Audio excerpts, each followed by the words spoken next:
ইন্নাল হামদালিল্লাহ, নিশ্চয়ই সমস্ত প্রশংসা আল্লাহর জন্য। আমরা তার প্রশংসা করি, তারই সাহায্য চাই এবং তার কাছেই ক্ষমা প্রার্থনা করি। আমরা আমাদের নিজেদের অন্তরের অনিষ্টতা ও আমাদের কর্মের মন্দ ফল থেকে আল্লাহর কাছে আশ্রয় চাই।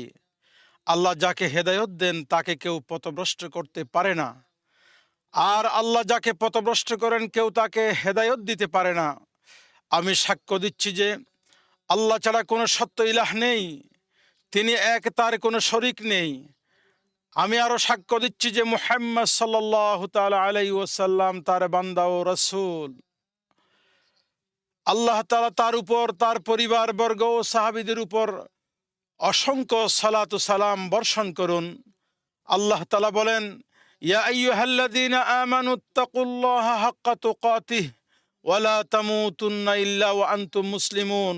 হে ঈমানদারগণ, তোমরা আল্লাহকে যথাযথ ভয় করো এবং প্রকৃত মুসলিম না হয়ে মৃত্যুবরণ করো না।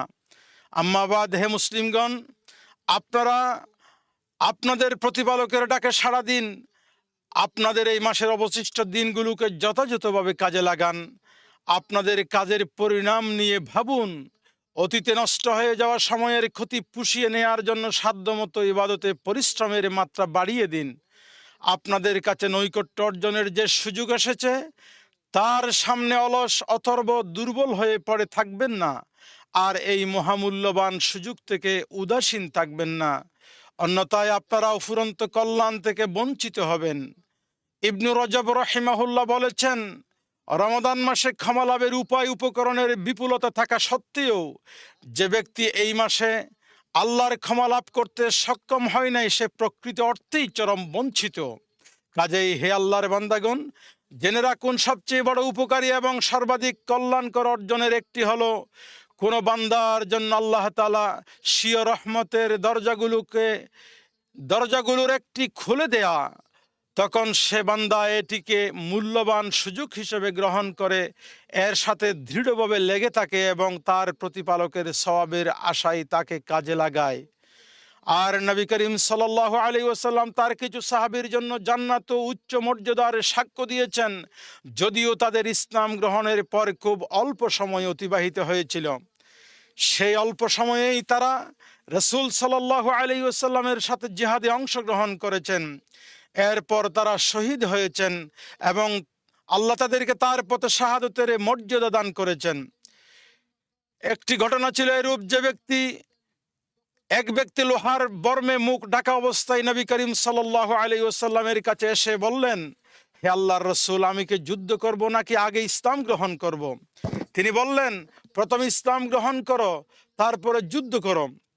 তখন সে ইসলাম গ্রহণ করলো, তারপর যুদ্ধ করে শহীদ হয়ে গেলে রাসূল করিম সাল্লাল্লাহু আলাইহি ওয়াসাল্লাম বললেন, তার আমল অল্প অথচ লাভ করেছে বিপুল পরিমাণ প্রতিদান।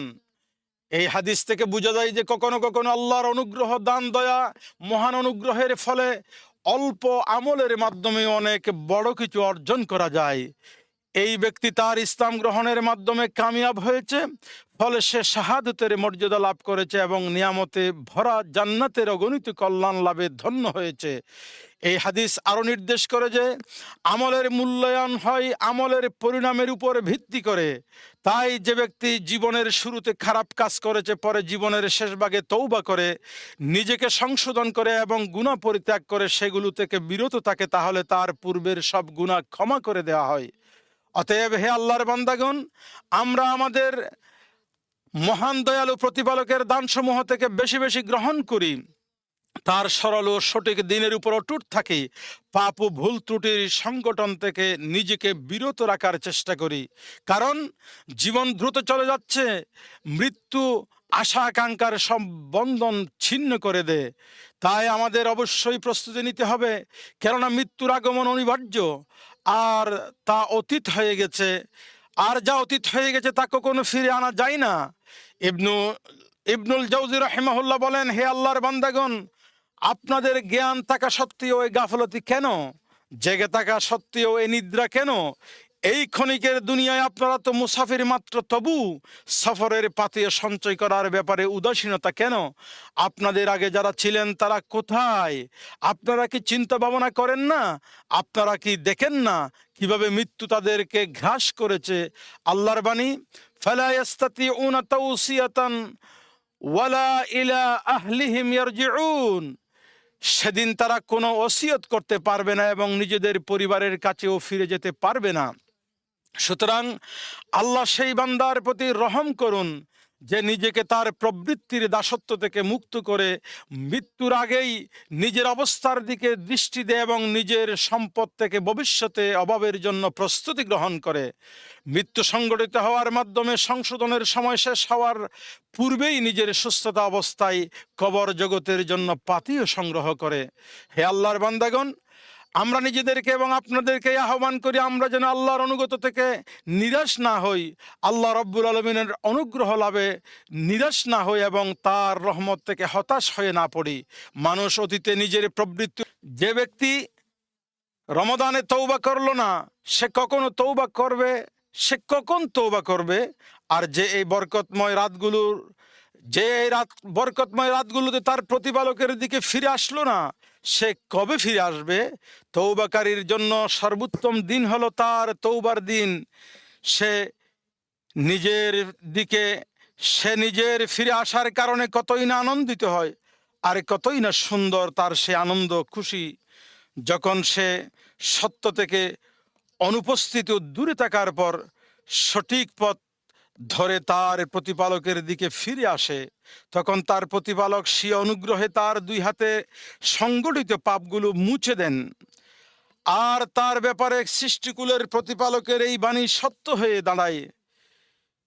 ইয়াকুলুল্লাহ সুবহানাহু ওয়া তাআলা, আল্লাহ তাদের মন্দ কাজগুলোকে সৎকর্মে পরিবর্তন করে দেন। ইয়াহইয়া ইবনে মুআজ রাহিমাহুল্লাহ বলেন, যে ব্যক্তি তওবা করে ফিরে আসে তার জন্য গৌরব রয়েছে যা তার সকল গৌরবের মধ্যেও তুলনাহীন। আর তা হলো আল্লাহ তার তওবায় আনন্দিত হন। কাজেই হে আল্লাহর বান্দাগণ, সেই ব্যক্তির জন্য এটি একটি জরুরি আহ্বান যারা অতীতের ব্যাপারে গাফেল থেকেছে এবং ভুল ত্রুটি অপরাধের মাধ্যমে নিজের উপর সীমালঙ্ঘন করেছে। সেই সকল ব্যক্তিদের জন্য যারা নিজেদের ত্রুটি ও অপরাধকে অনুভব করে, তারা যেন অবশিষ্ট সময়কে কাজে লাগায় এবং নিজেদের নষ্ট হয়ে যাওয়া অবস্থাকে সংশোধন করে। আমরা যে আমলই আল্লাহর কাছে আগে পাঠিয়ে দিই না কেন, তা আমাদের জন্য আল্লাহর কাছে সংরক্ষিত থাকে। আর আগামীকাল যখন আমরা আমাদের প্রতিপালকের সাথে সাক্ষাৎ করব, তখন তার সম্মুখে উপস্থিত হতে দেখতে পাব। দিনগুলো আমাদের জন্য এক একটি ভাণ্ডারের মতো, যেখানে তাদের সৎকর্ম অসৎকর্ম সঞ্চয় করে রাখো। কিয়ামতের দিন এই ভাণ্ডারগুলো তাদের মালিকদের জন্য খুলে দেওয়া হবে। তখন মুত্তাকি বান্দারা তাদের ভাণ্ডারের সম্মান ও গৌরবের সাক্ষাৎ পাবে, আর পাপীরা নিজেদের আমলের ভাণ্ডার দেখে অনুতপ্ত ও হতাশায় ভুগবে। সিয়ামের মাসও আমাদের পক্ষে কিংবা বিপক্ষে সাক্ষী হবে। এটি সেই সব মানুষের পক্ষে সাক্ষ্য দেবে যারা সিয়াম, কিয়াম, সৎকর্ম ও উত্তম আচরণের মাধ্যমে পরিশ্রম করেছে। আর সেই সব উপেক্ষাকারীদের বিরুদ্ধে সাক্ষ্য দেবে যারা গাফেল ও বিমুখ হয়েছে। অতএব কাল বিলম্ব না করে আমাদের নিজেদের নফসের বিরুদ্ধে সংগ্রাম করতে হবে এবং মাসের অবশিষ্ট সময় সৎকর্মের সুযোগকে কাজে লাগাতে হবে। হয়তো এর মাধ্যমে অতীতে নষ্ট হয়ে যাওয়া সময়ের কিছুটা হলেও পূরণ করা সম্ভব হবে। কে জানে আমাদের মধ্যে কার জীবন দীর্ঘ হবে, আগামী বছর রমাদান পর্যন্ত পৌঁছাতে পারবে। আর আমাদের মধ্যে কে আছে এমন সেই রমাদান আসার পূর্বেই বিদায় নেবে। আমরা তো দেখছি কেউ কেউ মাস পূর্ণ হওয়ার আগেই মৃত্যুবরণ করেছে, তাদের উপর আকস্মিকভাবে মৃত্যু পড়েছে এসে, ফলে তাদের দুনিয়াবী আশাকাঙ্ক্ষা ও স্বপ্নের মৃত্যু ঘটেছে। হে আল্লাহ বান্দাগণ, জেনে রাখুন আমাদের মধ্যে সর্বাধিক সৌভাগ্যের অধিকারী হলো সেই ব্যক্তি যে রমাদান মাস লাভ করে এবং তা থেকে তওবা ও ঈমানের পাথেয় সংগ্রহ করেছে, বিভিন্ন উপকার ও কল্যাণের মাধ্যমে অন্যদের উপর উপকৃত হয়েছে, মানুষকে নসিহা করেছে, সঠিক পথের দিকে মানুষকে আহ্বান করেছে। আর এখন আমরা আমাদের এই মাসকে এমন অবস্থায় দেখতে পাচ্ছি, বিদায়ের ঘোষণা দিয়ে দাঁড়িয়ে গেছে, তাঁবুগুলো গুটিয়ে নিয়েছে, দ্রুত সময় শেষ হয়ে যাচ্ছে। আলহামদুলিল্লাহ, মহাকরুণার আধার এবং ব্যাপক দয়া, বদান্যতা ও অনুগ্রহের সম্ভার। আল্লাহর জন্য সকল প্রশংসা। আমি সাক্ষ্য দিচ্ছি যে আল্লাহ ছাড়া কোনো সত্য ইলাহ নেই, তিনি এক, তার কোনো শরিক নেই। আমি আরও সাক্ষ্য দিচ্ছি যে মুহাম্মদ সাল্লাল্লাহু আলাইহি ওয়াসাল্লাম আল্লাহর বান্দা ও রাসূল। আল্লাহ তার প্রতি রহম ও অসংখ্য অগণিত শান্তি বর্ষণ করুন। আম্মা বাদ, হে আল্লাহর বান্দাগণ, যেমনিভাবে রমাদান আমাদের থেকে বিদায় নিচ্ছে, শেষ হয়ে যাচ্ছে, ঠিক তেমনিভাবে আমাদের প্রতিটি ব্যক্তি চলে যাবে এবং তার সময়ও ফুরিয়ে আসবে। কেননা বয়স তো সীমিত এবং শ্বাস প্রশ্বাসও পরিমিত। কোনো প্রজ্ঞাবান ব্যক্তি বলেছিলেন, দুনিয়া নিয়ে সেই ব্যক্তি কিভাবে আনন্দ মেতে উঠতে পারে যার প্রতিটি দিন মাসকে ধ্বংস করেছে, যার এক একটি মাস বছরকে ধ্বংস করেছে, আর যার বছর জীবনকে শেষ করে দিচ্ছে।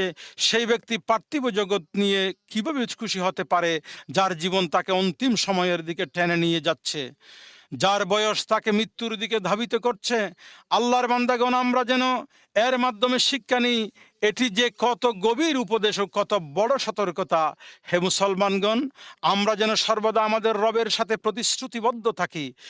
এজন্য সুস্পষ্ট কিভাবে আল্লাহর কথার উপর আমলকে করে আমরা তার ইবাদত করা থেকে কখনো বিচ্ছিন্ন হব না এবং আনুগত্যের শীতলতা প্রদর্শন করব না। এ প্রসঙ্গে আল্লাহ তাআলা বলেন, আপনি ইয়াকিন আসা পর্যন্ত আপনার রবের ইবাদত করুন। এমনিভাবে আমাদের উচিত বেশি বেশি করে দোয়া করা। আল্লাহ আমাদেরকে ইমানের উপর অটল অবিচল রাখেন, আমাদের শেষ যেন ভালো করেন, সর্বসুন্দর দিনগুলোকে যেন আমাদের শেষ দিন বানান, সর্বোত্তম আমলগুলোকে যেন আমাদের শেষ আমল বানান। আমরা শাওয়াল মাসের দোরগোড়ায় দাঁড়িয়ে আমাদের আল্লাহর বান্দাদেরকে আরও যেসব বিষয়ে স্মরণ করিয়ে দিচ্ছি, তৎমধ্যে এটিও রয়েছে যে আমরা সর্বদা আমাদের মহান রবের শরীয়ত মেনে চলব। ফলে আমরা নির্ধারিত সময়ে শরীয়ত সিদ্ধ অনুগত্যমূলক আমলগুলো করব। সেই সব আমলের মধ্যে রয়েছে সাদাকাতুল ফিতর দান করার মাধ্যমে এই মাসের সমাপ্তি ঘটানো, যা সে অঞ্চলের মানুষের সাধারণ খাদ্যদ্রব্য হতে উপযুক্ত হকদার ব্যক্তিদের প্রদান করা হবে। ঈদ উল ফিতরের দিন হলো আনন্দ ও অনুগত্যের দিন। আমরা এটিকে অহংকার ও অবাধ্যতা এবং অপচয়ের দিন বানাবো না। সেদিন কিছু শরীয়ত সিদ্ধ আচরণ করা আমাদের জন্য সুন্নত, সেই সুন্নত পালন করতে হবে। যেমন তাকবীর দেওয়া, গোসল করা, সবচেয়ে সুন্দর পোশাক পরা, ঈদের সালাতের আগে কয়েকটি খেজুর দিয়ে হালকা নাস্তা করা ইত্যাদি। এদিনকে পরবর্তী দিনগুলো আরও সুন্দর হবে মানুষের অভ্যাস অনুযায়ী সাধারণ কিছু আচরণের মাধ্যমে, যেমন সামাজিক বন্ধন দৃঢ় করা, সম্পর্ক জোরদার করা, একে অপরের সাথে অভিবাদন বিনিময় করা এবং পরস্পর সাক্ষাৎ করা। ঈদের পরে শাওয়ালের দিনগুলোতে নবী করিম সাল্লাল্লাহু আলাইহি ওয়াসাল্লামের হাদিসের উপর আমল করে 6 দিন রোজা রাখা মুস্তাহাব। তিনি বলেন, যে ব্যক্তি রমাদানের রোজা রাখলো, এরপর শাওয়ালের 6টি রোজা রাখলো, সে যেন সারা বছর রোজা রাখলো। অতএব পরিশুদ্ধ হৃদয়ের অধিকারীগণ যেন তা নিয়ে আনন্দিত হয়। আল্লাহর বান্দাগণ, আপনারা অনুধাবন করুন যে আপনারা একটি মহান দিনে অবস্থান করছেন। সুতরাং এতে আপনারা সর্বশ্রেষ্ঠ সৃষ্টি মুহাম্মদ সাল্লাল্লাহু আলাইহি ওয়াসাল্লামের প্রতি বেশি বেশি করে সালাতু সালাম পাঠ করুন। তা যেন হয় পূর্ণতম সালাত ও পরিপূর্ণ সালাম। যিনি ছিলেন সর্বোত্তম নামাজ আদায়কারী, সিয়াম পালনকারী, তাহাজ্জুদ গুজার, ইবাদতের রাত্রি জাগরণকারী। এ প্রসঙ্গে আপনারা সুদৃঢ় কোরআনের বর্ণিত সত্যবাণী রবের আদেশ সারাদিন, যেখানে তিনি বলেছেন, নিশ্চয় আল্লাহ নবীর উপর রহমত বর্ষণ করেন এবং ফেরেশতারা তার প্রতি রহমত বর্ষণের দোয়া করেন। হে ঈমানদারগণ, তোমরাও তার প্রতি রহমত বর্ষণের দোয়া করো। আপনার পছন্দনীয় সন্তুষ্টিমূলক কাজ করার তৌফিক দিন। হে চিরঞ্জীব, হে চিরন্তন, হে আল্লাহ, আপনি তাকে, তার ক্রাউন প্রিন্সকে আপনার হেদায়ত ও তাকওয়ার পথে পরিচালিত করুন। হে আল্লাহ, আমরা আপনার প্রিয় মুমিন বান্দাদের জন্য আপনার কাছে বিজয়, সম্মান, স্থিতিশীলতা কামনা করি। হে আল্লাহ, আপনি ফিলিস্তিন ও অন্যান্য স্থানে আমাদের ভাইদের সহায় হন ইয়া রব্বাল আলামিন। হে আল্লাহ, আপনি তাদের দুশ্চিন্তা দূর করুন, তাদের পেরেশানি দূর করুন, আপনি তাদেরকে সুস্থ রাখুন, তাদেরকে হেফাজত করুন।